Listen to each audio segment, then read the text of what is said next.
You're watching CTOM TV. Knowledge is power.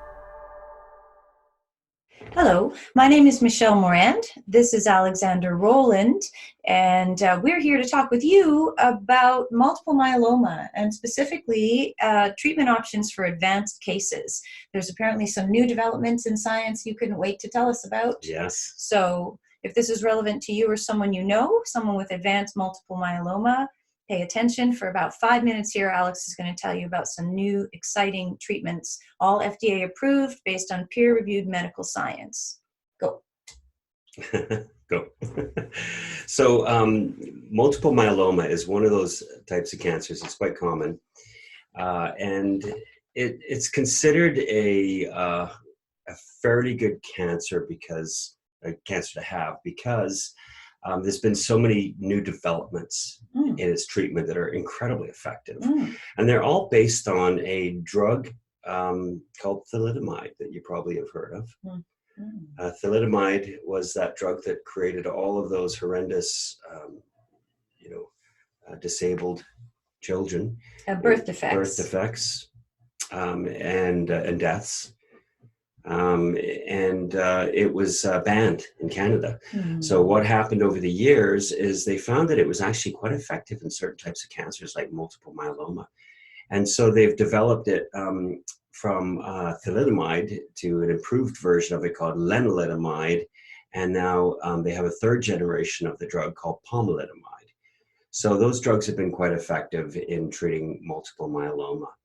So typically when you're diagnosed with multiple myeloma, they give you lenalidomide plus a steroid called dexamethasone. It's called RD, and the R stands for Revlimid, which is the brand name for lenalidomide. And if you have a more advanced disease, they'll give you something called VRD, which is called bortezomib, lenalidomide, and dexamethasone. There's also bortezomib plus thalidomide and dexamethasone. And then there's also what we call VCD, which is bortezomib, cyclophosphamide, which is a very old drug, chemotherapy drug, and dexamethasone. So they all include dexamethasone typically as the steroid. So if you become resistant to those treatments, then we start running into problems because you've gone through all of these effective drugs, and now you have this resistant disease. So typically what they've been doing is giving a drug called, it's the third generation of thalidomide called pomalidomide, and you get that with Dex. It's supposed to be the better version of thalidomide. But once that doesn't work, then there's not a lot of options for you. So recently the FDA approved a new drug called Sarclisa.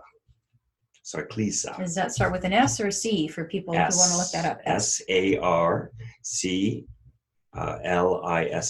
Okay. Sarclisa. Tell us about Sarclisa.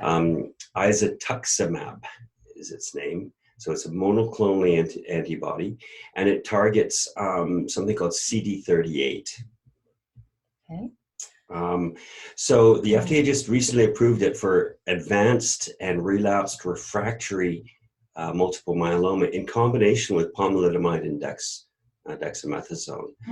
So in a recent study called the ICARIA multiple myeloma study, it reduced risk of disease progression or death by 40%, which is hugely significant.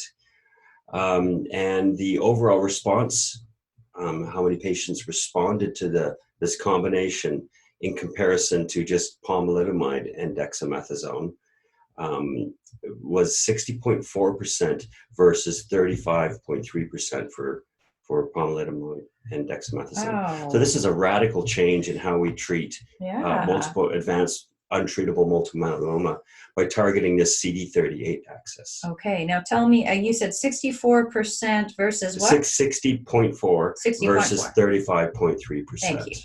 35. Wow. Okay, that's significant. huge. Yeah, and almost doubled the progression-free survival was almost doubled from 11.53 months for the triplet combination to 6.47 months with the Pomdex alone. With the added Sarclisa on top of the usual late stage. Now tell us a bit about CD38. What is that? Yeah, so For me, this is relatively new. I haven't seen a lot of drugs targeting CD38, especially in multiple myeloma, but I think this is going to be an explosion of new activity here, and we're going to see second and third generation drugs coming up soon. So I think this is a really interesting study. I think if you have advanced and refractory multiple myeloma, I think this is a clinical trial I would definitely get on. Totally. Or definitely, if there's other CD38 targeted drugs, I would consider those too. Okay, so CD38 targeted drugs, but there. For those of you who don't know, there's a clinical trial database. Yeah, clinicaltrial.gov. Clinicaltrial.gov.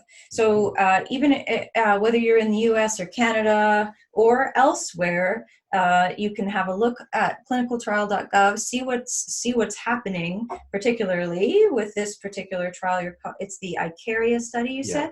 ICARIA and see if that study is still happening and where it's happening. And it's FDA approved now, so you should be able to get it covered through your insurance company. So you don't even need to be on the trial then? No. Oh, okay, because you had mentioned the clinical trial.